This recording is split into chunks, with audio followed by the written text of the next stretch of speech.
Okay, I still hit numbers in a game recently and I thought it looked cool, so I thought I'd give it a go.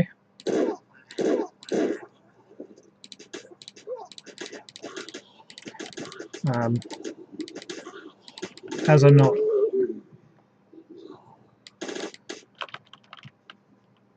smart enough to work out how to convert 2D to 3D or 3D to 2D as it were, I'm just using decals.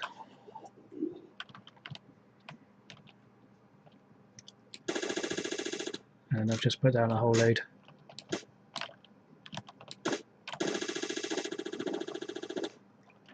So that I won't run out of numbers.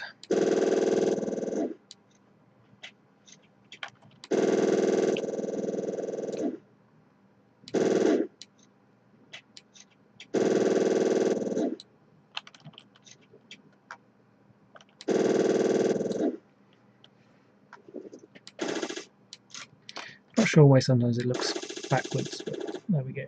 Most of the time it seems fine.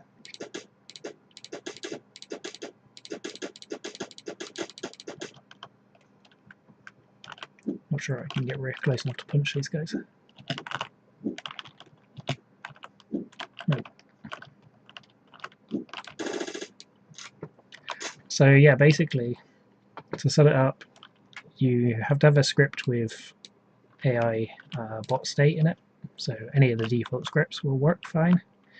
And then you just need a whole bunch of numbers from 0 to 9, obviously. You don't have to go any higher than 9 because it will just automatically separate the damage into the numbers that you need. So if you do like more than 10, it will just go 1 and 0 or 1 and 1, 1 and 2, etc. But what you need to do is name them appropriately. So the 0 is named 0, and then just assign the script to it. And that's it for the number side of things. You might want to play around with the occluder and occludee settings as well. And of course make it a non-static entity. You might want to change the strength or the always active, but for this it doesn't really matter because you're not really dealing with the number as such. What you're dealing with is another script which I've assigned to this cart here, which will need to be always active, and that's number control.lua. And then that basically has your full script in it here which controls the numbers. All the other one is doing is literally just telling it that it is actually a number and to grab the name of it so that we can know what value it is later.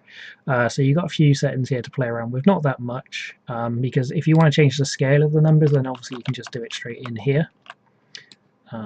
So I could scale these right down, or I can make them really large I suppose as a test.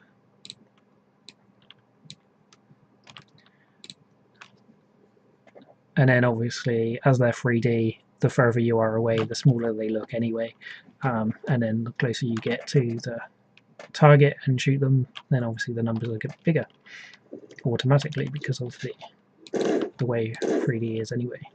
So you can see already the 20 is a lot bigger, and it's ridiculously big. So if you do make it bigger you can see already there's a problem with the numbers being overlapped. And that's because you need to change in here the settings that you have. So for bigger numbers you have to change this number up here to a larger number, and then this one here determines how far in front or behind the character.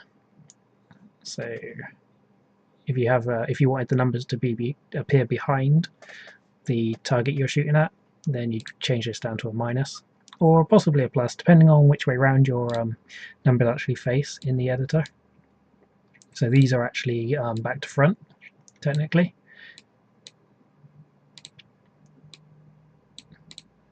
Because you kind of want them to face you, which is generally down, and they face up.